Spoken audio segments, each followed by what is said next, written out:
Oui, bonjour. Je vais vous présenter les titres qui seront présentés dans la salle de montre. C'est les incontournables pour le secteur jeunesse. On débute avec un documentaire manga aux éditions Larousse. C'est une fiction documentaire. La série s'appelle Science Academy. C'est le tome 1.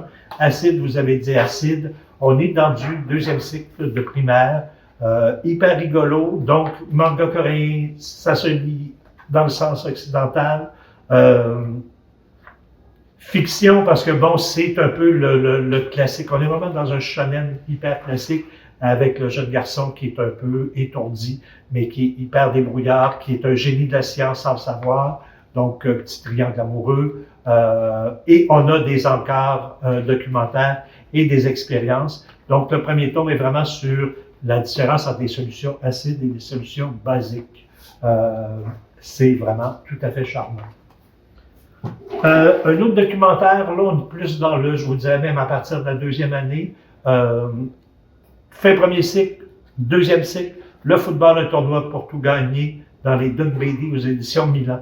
Encore là, fiction documentaire, c'est un jeune garçon qui va participer à un tournoi de foot, une équipe un petit peu brinque-ballante, et on a toujours des petits encarts. Donc, vous voyez les compétitions de football à travers le monde, une histoire du foot, et à la fin, le foot en chiffres, on va même nous parler du football, du futsal, le soccer intérieur. C'est, bon, l'équipe, en fait, va gagner le tournoi grâce à des jeunes filles qui font du foot de rue. Donc, on est vraiment dans l'inclusion très multiethnique, vraiment chouette. C'est une belle initiation au soccer. Ensuite, une fiction pour le... Là, on est vraiment dans le deuxième cycle. Blancafleur, la princesse au pouvoir secret, c'est une adaptation d'un conte traditionnel sud-américain.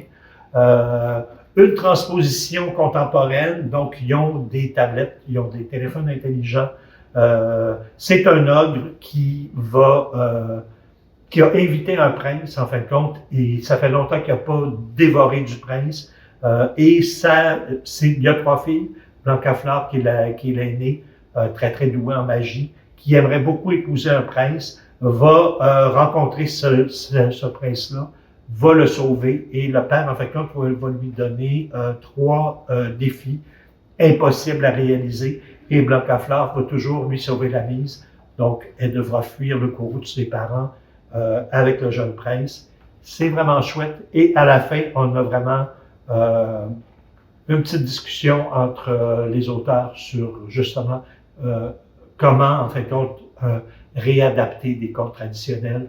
C'est vraiment chouette, utile en classe aussi. Celui-là, on est plus dans le, je vous dirais, deuxième cycle. Il y a beaucoup de textes. Le jour où on a inventé des noms de famille aux éditions Nathan, c'est vraiment incroyable. d'Anaïs Plassard et Mélanie Allag. Le dessin est magnifique.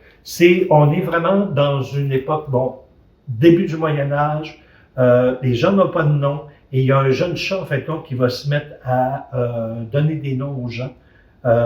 Les dirigeants veulent donner des noms pour pouvoir prélever des impôts. Donc, c'est vraiment un récit avec une petite touche politique également, très, très citoyen. Et à la fin, on a un bon dossier sur la généalogie, sur l'origine des noms de famille. C'est vraiment merveilleux. Donc, un petit côté pédagogique par la bande, mais un plaisir de narration. C'est vraiment très, très beau. Et on va terminer aux éditions Jungle d'Agnès Domergue et Hélène Canac, qui nous avait servi Entre neige et loup il y a un an et demi, qui était vraiment merveilleux. La barre était haute, ils l'ont franchi avec succès. Ça s'appelle D'ambre et de feu. On est dans un récit fantastique. C'est un peuple, en fait, qui s'appelle les Kitsune. C'est des hybrides entre des renards et des humains. Il y a une princesse le roi était tombé humain, était tombé amoureux d'elle. Elle est morte, il s'en est jamais remis. Et par vengeance, elle avait fui avant de mourir. Elle est enceinte, il ne le sait pas. Et lui, par vengeance, va brûler tous les kitsune. Et il en reste une. Et elle, en fin de compte, va faire un pacte avec des créatures merveilleuses, très charmantes, mais qui sont hyper maléfiques. Elle va leur ramener, en fin de compte, le prince héritier, qui est un jeune garçon hyper candide, qui va tout de suite s'enticher de kitsune. Donc, on est dans un conte classique, c'est merveilleux, à mettre entre toutes les mains.